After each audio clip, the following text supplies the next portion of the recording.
Bienvenue à vous dans ce nouveau numéro d'Un œil sur l'horreur. Aujourd'hui, je vous parle de la nouvelle série Netflix, Le Cabinet des Curiosités, créée par Guillermo del Toro. Welcome to my Cabinet of Curiosities.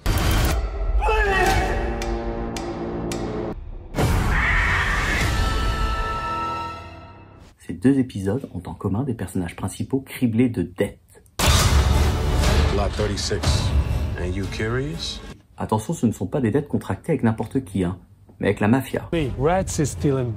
Donc l'horreur, ils vont de toute façon la vivre, mais ils vont choisir, pour rembourser la dette, de se mettre dans des situations extrêmement dangereuses.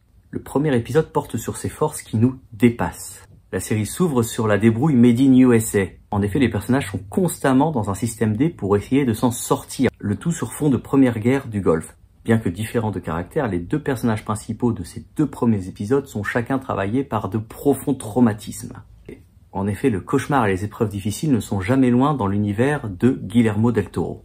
L'épisode 1 nous présente des couloirs sombres et crasseux, l'épisode 2 des galeries souterraines tout aussi crasseuses, remplies de ronces, qui nous font penser à l'univers du labyrinthe de Pan. L'épisode 1 se déroule dans un passé qui n'est pas si lointain. L'épisode 2 nous ramène un peu plus loin dans le temps, dans la ville de Salem, la ville des sorcières. Le décor est donc planté. Le Cabinet des Curiosités est une série fantastique d'horreur avec des créatures. Et là, nous ne sommes pas déçus. Les monstres chers à Del Toro sont bel et bien présents et ne déçoivent pas. It's a seance table. Dans ces deux premiers épisodes, la violence est au rendez-vous. La violence des hommes d'abord, et la violence des entités et des créatures ensuite. Ce qui m'a plu, c'est que les épisodes ont le mérite d'être courts.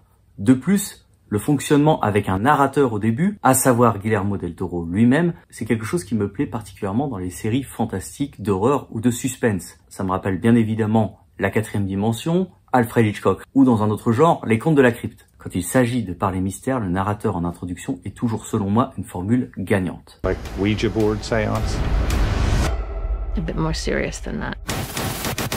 Alors j'ai bien aimé ces deux premiers épisodes, même si je pense que le premier aurait pu arriver plus vite dans le vif du sujet. Voilà, je vais continuer à regarder cette série. Le principe des épisodes unitaires détachés des uns des autres, avec comme dénominateur commun le narrateur au début, me plaît, comme je viens de vous le dire. Cats can't do that. Oh, my dear fellow, they most certainly can. Si vous aussi, ces deux épisodes vous ont plu, n'hésitez pas à me le dire dans les commentaires, à le partager avec les autres abonnés et les internautes qui passent par là. N'hésitez pas à mettre un petit like sur cette vidéo si elle vous a plu et n'hésitez pas également à vous abonner à ma chaîne. Je vous dis à bientôt pour une nouvelle vidéo.